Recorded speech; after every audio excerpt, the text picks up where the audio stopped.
Sveiki un laipni lūgti manā 3. un noslēdzošajā šīs atskaņošanas saraksta video.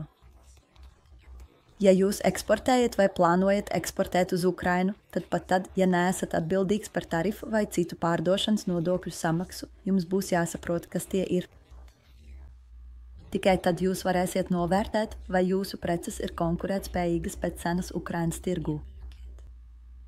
Ukraina piemēro vairākus nodokļus un nodevas importētajām precēm, importa tarifus, akcīzes nodokļus, pievienotās vērtības nodokli. Turklāt importam uz Ukrainu tiek piemērotas muitas apstrādes maksas, vienotā maksa par transporta līdzekļiem, tas šķērso Ukrainas robežu un ostas maksas.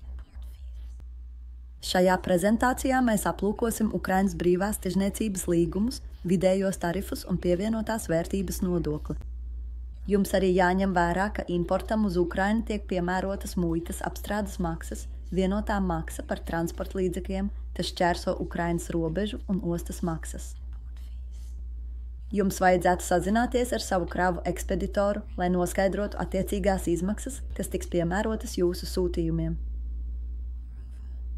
Turklāt, lai saņemtu precīzas atbildes uz jūsu situāciju, jums jākonsultējas ar savu kravu ekspeditoru, Ukrainas grāmatvedi vai Ukrainas muitas dienestu. Saite ir norādīta zemāk aprakstā. Labi, apskatīsim, ar kurām valstīm Ukrainai ir brīvās tirzniecības līgumi.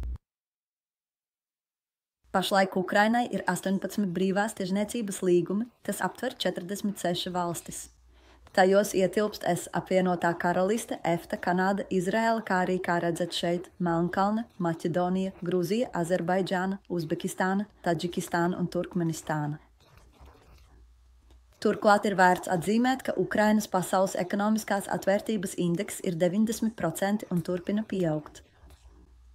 Šīs indeks mēra, cik atvērta ekonomika ir starptautiskajai tirzniecībai un investīcijām. To aprēķina, dalot valsts kopējo tirzniecību, eksportu plus importu ar tās iekšzemes koproduktu. Augstāks indeks norāda uz lielāku ekonomiskās atvērtības pakāpi. Tomēr tas nenozīmē, ka tarifi nepastāv. Tie pastāv. Mēs tos aplūkosim nākamajā slaidā. Tā jau minēju, daļai importēto preču tiek piemēroti tarifi. Lauksaimniecības precēm vidējā piemērotā tarifa likme ir 8,7%. Rūpniecības precēm vidējā piemērotā likme tagad ir 3,6%. Lai noskaidrotu, vai jūsu eksportam tiks piemēroti šie tarifi, jums jākonsultējas ar savu ekspeditoru un vai Ukrainas muitas dienestu. Saite uz muitas dienestu ir iekļauta zemāk aprakstā. Iespējams, ka tarifi uz jūsu valsti vai no tās nav piemērojami. Tomēr, kā redzēsim nākamajā slaidā, jūs iespējams nevarēsiet izvairīties no Ukrainas pievienotās vērtības nodokļa. Kā norādīts šeit, Ukrainā ir 4 pievienotās vērtības nodokļa likmes. 20% šī likme attiecas uz lielāko daļu darījumu, 14% tiek piemērota noteiktiem lauksaimniecības produktiem, 7% atbilstošām zālēm, medicīnas precēm un konkrētiem pakalpojumiem, bet 0% eksportam, starptautiskajiem pārvadājumiem un dažiem citiem pakalpojumiem. Jums jāņem vērā, ka B2C digitālie pakalpojumi Ukrainā bāzētiem klientiem, ko sniedz nerezidenti, tiek aplikti ar 20% likmi, ja vien nav paredzēts atbrīvojums.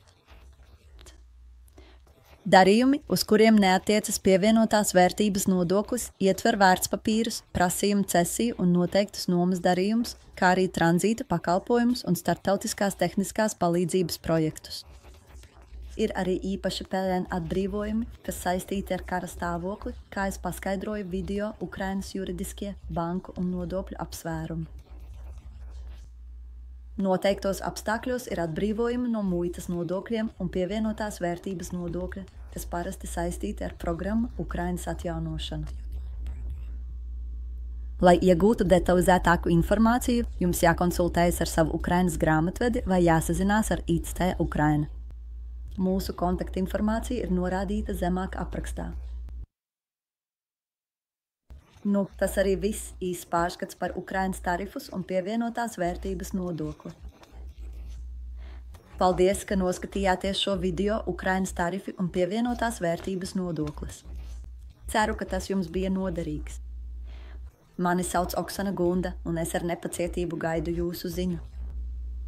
Mana kontaktinformācija ir šajā slaidā un zemāk aprakstā. Ar nepacietību gaidu jūsu ziņu. Tikmēr novēlu jums vislabākos panākumus jūsu biznesa aktivitātēs ar Ukrainu. Bija prieks jums prezentēt, bet tagad atdošu vārdu atpakaļ Aleksejam. Paldies, Oksana, par 3 izcilām prezentācijām. Jums izdevās skaidri un kodolīgi izklāstīt sarežģītus un plašus jautājumus tā, lai pat es tos saprastu. Esmu pārliecināts, ka skatītāji tagad jutīsies droši par juridisko un fiskālo vidi Ukrainā. Es pat uzdrīkstos teikt, ka viņi jutīsies vēl pozitīvāk par biznesa iespējām šeit. Protams, šīs prezentācijas nevar aptvert visas detaļas, kas var būt nepieciešams konkrētiem darījumiem un projektiem. Tomēr, kā mēs vienmēr sakām, mēs esam šeit, lai palīdzētu.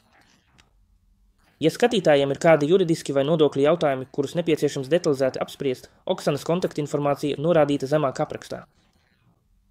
Ja jums šajos video sniegtā informācija šķita noderīga, mums ļoti palīdzētu, ja jūs nospiestu patīk pogu un abonētu mūsu kanālu, lai sekotu jaunumiem.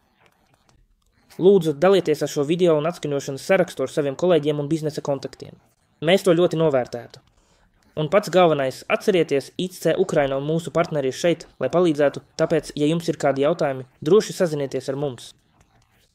Kā jau iepriekšējās prezentācijās esam minējuši partnerus, nākamajās prezentācijās uzsvērts, kā mēs varam jums palīdzēt satikt īstos sadarbības partnerus, lai veiksmīgi veiktu tirzniecību ar Ukrainu.